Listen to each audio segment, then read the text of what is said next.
berjedotan. Sebelum lanjut, jangan lupa siapkan kopi pahit dan sampurna kreteknya lur. Meskipun murah, yang penting kita nggak murahan ya kan.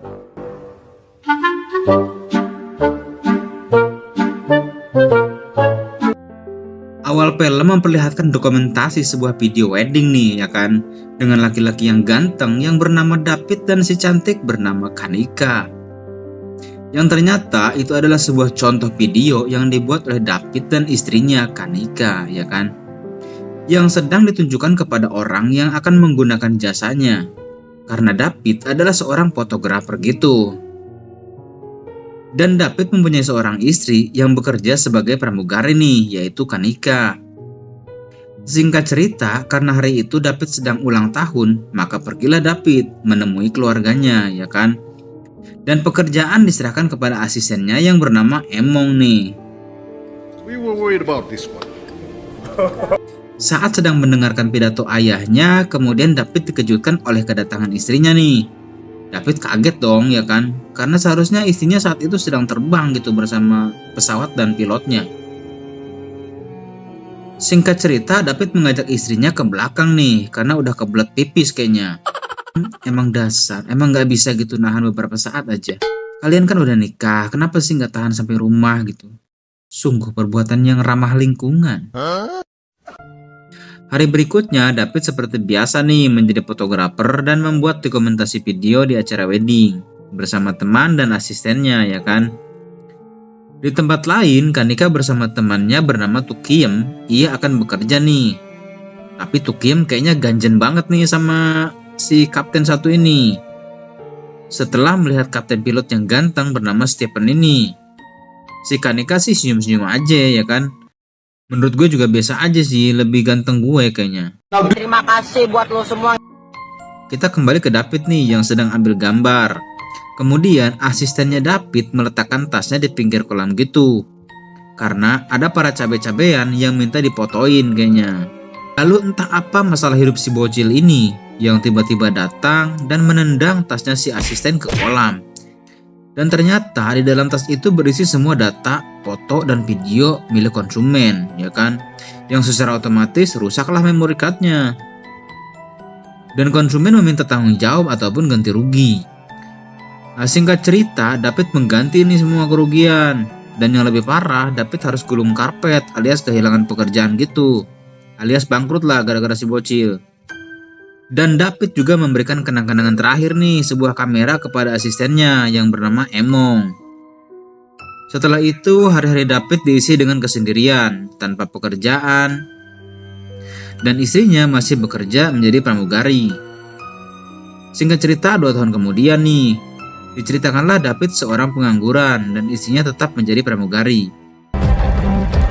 Saat pulang, istrinya disambut dong oleh David ya kan. Pasensya na kayo ha, layo pa ng biniyahe. Beberapa hari berikutnya, Kanika bermaksud memperkenalkan orang-orang kepada David. Ya tujuannya supaya David mulai beraktivitas lagi gitu, meskipun memulai dari awal lagi.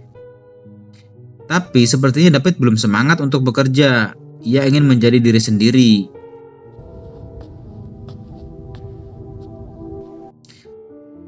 Nah, kemudian setelah bobo, Kanika mulai bermimpi nih. Dalam mimpinya ia bersama dengan Kapten Stephen. Entah karena suaminya pengangguran, entah karena sering bersama kapten, atau dua-duanya benar. Kemudian saat nongki-nongki, Tukiem malah sibuk nih nuduh Kanika berselingkuh dengan kapten. Padahal dari awal Tukiem lah yang ganjen-ganjen sama kapten ya kan. Tidak dapat dipungkiri memang, yang cantik memang selalu di depan. Tak peduli siapa suaminya. Sebagian orang tidak merasakan apa itu cinta sejati ya kan. Alias bodoh amat lah. Yang mereka rasakan saat mereka nyaman dengan seseorang, maka itulah kebahagiaan. Kenyamanan dalam komunikasi itulah yang utama ya kan. Karena dari situ kita akan menemukan sebuah chemistry, saling mengisi lalu dikeluarkan.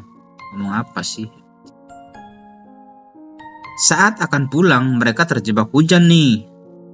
Saat kapten berniat akan mengantar mereka, Tukiem malah menyarankan Kanika saja om yang diantar. Dengan alasan rumah Tukiem terlalu jauh. Lagian gue juga heran sama pramugari itu. Hujan kok ribet amat gitu. Tinggal pesan mobil, taksi, atau Grab. Masa iya kalian gak mampu bayar Grab atau taksi gitu? Dan memilih ojol, ya basah lah kalian. Sampai rumah, Kanika senyum-senyum nih melihat pemberian dari kapten. Dan hari-hari berikutnya, Kanika diantar pulang lagi oleh kapten. Meskipun dapat curiga, tapi apa boleh buat? Pengangguran bisa apa, ya kan?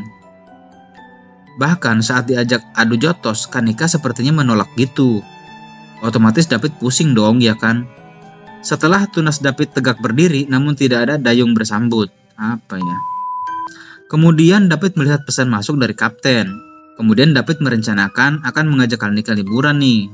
Tapi Kanika beralasan akan pergi bersama rombongannya. Meskipun Kanika akan membatalkannya, tapi David melarang. Dengan syarat David akan ikut ke acaranya. Lalu terjadilah pertemuan nih, ya kan? Saat kapten berpidato, mata kapten dan Kanika adu jotos gitu, ya kan? Dan Kanika senyum-senyum gaje gitu.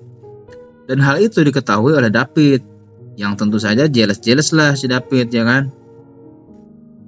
Saat pulang, Kanika marah nih, karena David bawa mobil sambil mabuk gitu.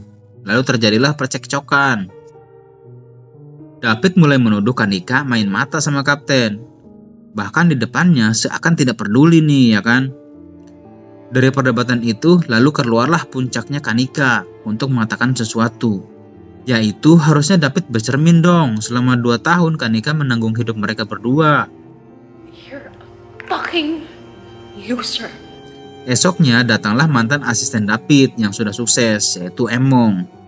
Kemudian ia memberikan tiket liburan ke Sin Island supaya David bisa tenang di sana gitu. Liburan dulu bos.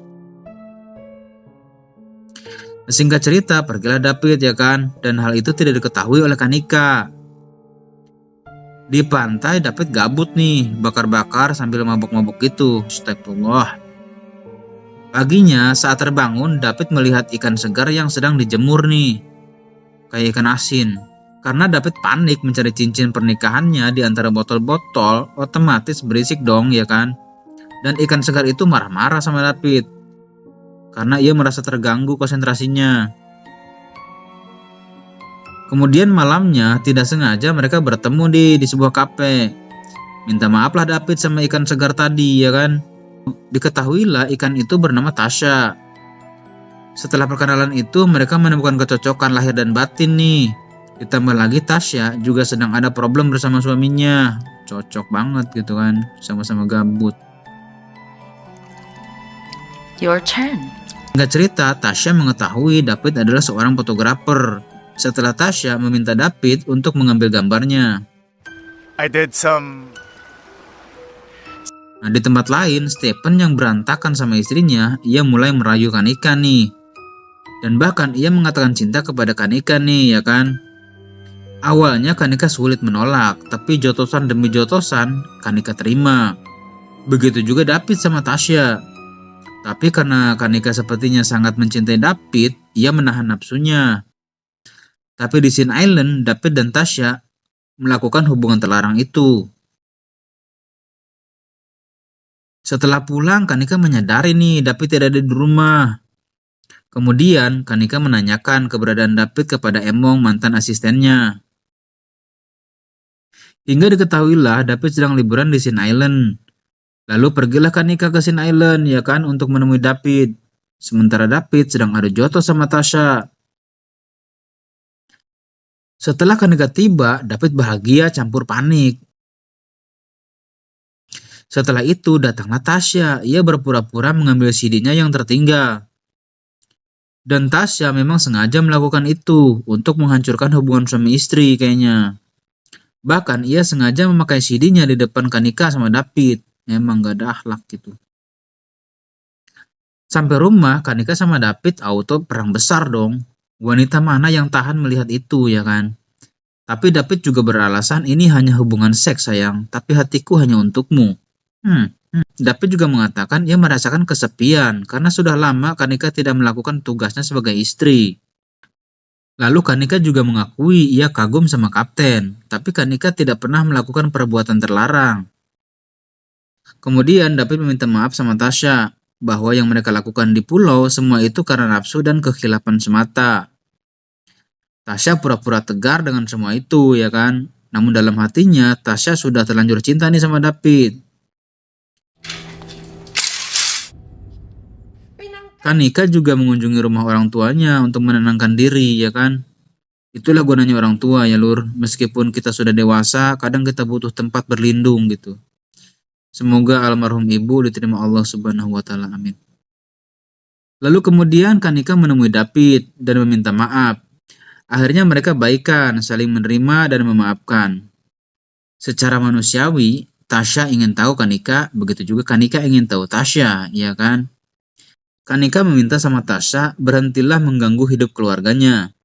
Tapi Tasya sepertinya sudah terlanjur maju, mending perang sekalian untuk mendapatkan David, ya kan? Kemudian David bahagia menerima kado kamera baru. David mengira itu hadiah dari istrinya. Lalu diketahuilah kado itu dari Tasya. Kanika auto panas dalam dong, ya kan? Lalu David berniat menemui Tasya guna mengklarifikasi semua itu. Akan tetapi, Tasya sedang cekcok sama suaminya nih. Hingga Tasya terluka dan suaminya pergi. Setelah itu Kanika datang menemui suaminya Tasya di rumah tatonya.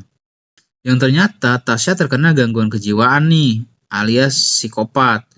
Dengan rasa cemburu yang besar hingga rela melukai orang lain. Tasya juga pura-pura suaminya melukainya. Padahal saat itu Tasya melukai dirinya sendiri saat David tiba di rumahnya. Saat David tertidur, Tasya mulai nakal lagi nih sama David, ya kan? Tapi David mendorongnya. Kemudian David menemui saudaranya yang seorang polisi. Dan saudaranya mengetahui kasus Tasya. Dan Tasya selalu lolos karena Tasya memiliki pengacara-pengacara hebat yang kuat dan tahan lama. Setelah itu Tasya menemui suaminya nih di rumah tato.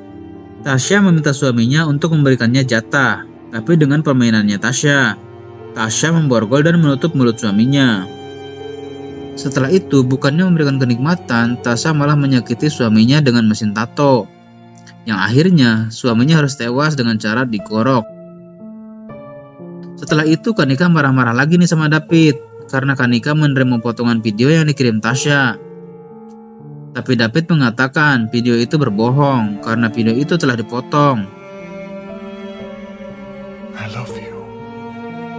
Tasya yang semakin gila secara terbuka mulai meneror Kanika nih. Tapi Kanika dengan teman-temannya tidak mau kalah. Saat Tasya berjalan, Kanika menarik rambutnya Tasya.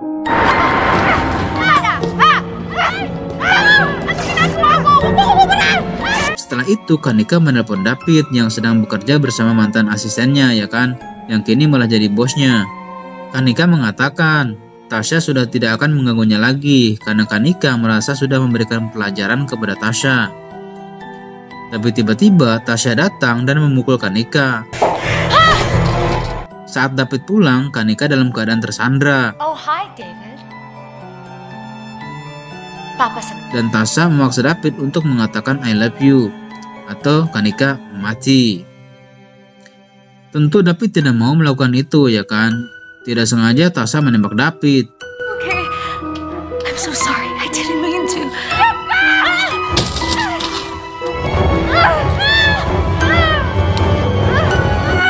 Papa, tayo talaga.